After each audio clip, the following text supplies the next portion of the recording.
How's it going, everybody? This is Darrin with GuitarControl.com bringing you this video lesson. And today I want to show you a couple of pentatonic interval bending ideas for licks. A couple of licks, for examples that you can hopefully incorporate into your own playing. So right now Guitar Control is giving away this really awesome daily practice routine to improve your lead guitar chops. This was put together by our very own Silvio Gazquez, a two-time Guitar Idol finalist. This routine covers the four main concepts that are necessary for lead guitar: alternate picking, legato, sweep picking, and tapping. All the tabs and exercises are all included in this free ebook. There's a link in the description where you can get yours. So be sure to click on the link in the description for the tabs, and let's get close up and take a look at this.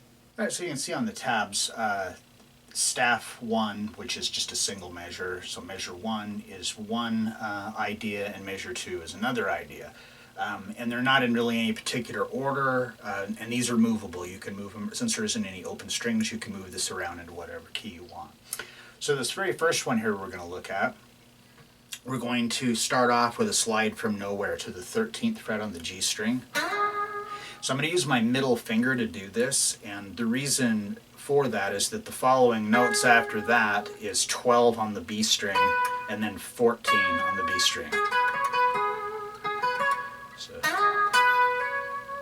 So what we're going to do is we're going to slide from nowhere to 13, and this is this whole thing's got this like triplet, like 1, 2, 3, 1, 2, 3 feel to it. So we're going to do that slide from nowhere to 13, and then follow that with 12 on the B string, hammer to 14. Like 1, 2, 3. Okay, so now the next part here, starting on the second beat, this is where the interval bending comes in. So what I'm saying by interval bending is that I'm going to bend this note up, and I'm going to play it over the top of this note here. So if I bent to where it was like,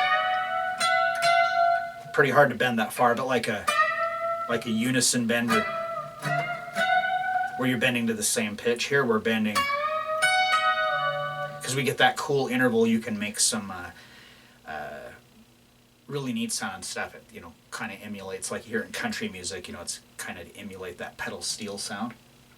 So slide from nowhere to 13, to 12, hammer to 14, and then I'm going to drop my pinky onto the 14th fret of the high E string.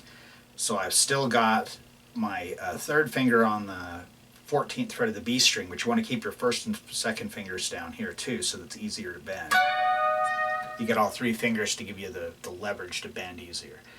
So we're going to bend this note up a whole step.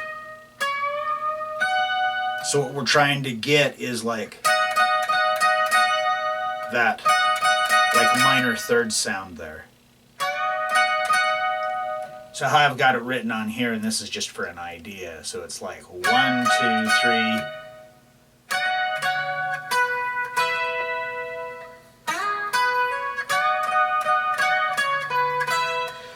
So the 1, 2, 3, and then you do, starting on beat 3, you're going to do the bend again, and then you're going to do bend and release.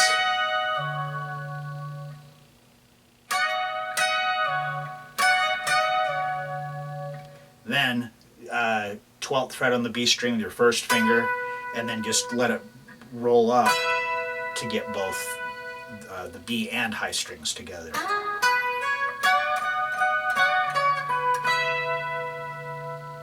Now you could change that around, speed it up, slow it down, or you could increase the length of the bends.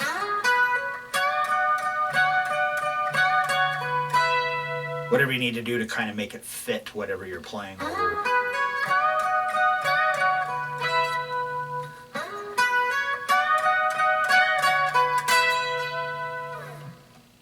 Alright, and then for the second one, it's more or less the same concept. We're just going to move it down a set of strings. So now we're going to do our slide from nowhere to the 13th fret onto the D string. And now I'm going to use my third finger to do this, because the next notes are going to be 11 on the G string, hammer to 13.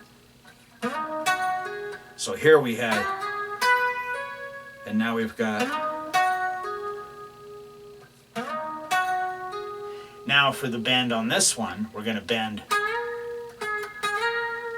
that up a whole step on the G string.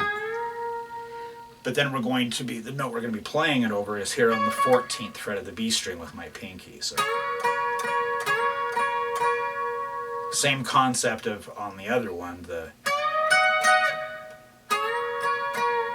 only difference is we're on different strings, and now we have to be up a half step on the note we're playing over the top of. Now when we end this one,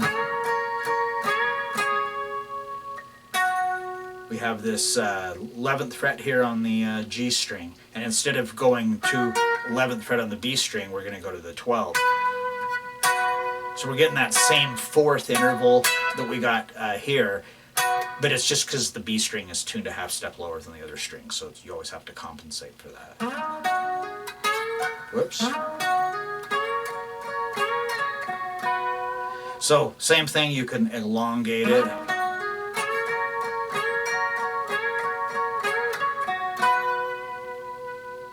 Now, you could try doing stuff where you hook the two things together. And again, you know, it kind of depends on what you're playing over the top of. I would experiment with it. So like here, when we're, it's like a B major chord.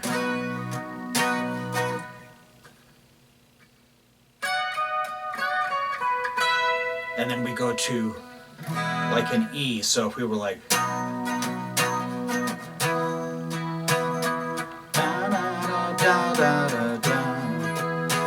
now when we go to this one, we've got an F sharp down to a B. So the other one we had the 5, so if you wanted to think of it that way, it's like B, E, and F sharp, so 1, 4, 5, you know, sort of. But anyway, you can move this around into different keys, so you can...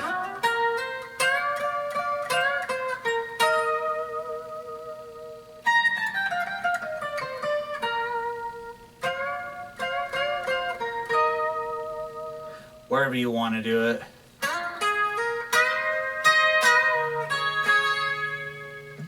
Anyway, this is just one idea of lots of different things you can do. My recommendation for like experimenting and finding these intervals is if you just take the pentatonic scale, and you could do the same thing going into the lower strings. It just doesn't really sound as good, you know, to go, you know, in my opinion anyway. But if you take the pentatonic scale and you just try, you know, here, if you're bending this note, we already know we can do that unison bend there. We can do that there. We can skip over a string.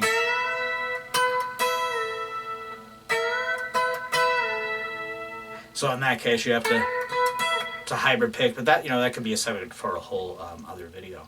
All right, so there you have it. A couple of interval bending ideas for licks that hopefully you can apply to your own playing. So if you like this lesson, be sure to give me a thumbs up and leave a comment down below if you have any questions about this or other guitar-related topics. If you've not already done so, please subscribe to the channel and hit that notification bell so you don't miss any of the content that we upload throughout the week. Well, that is all I have for you today. Thanks for watching, and have a great day.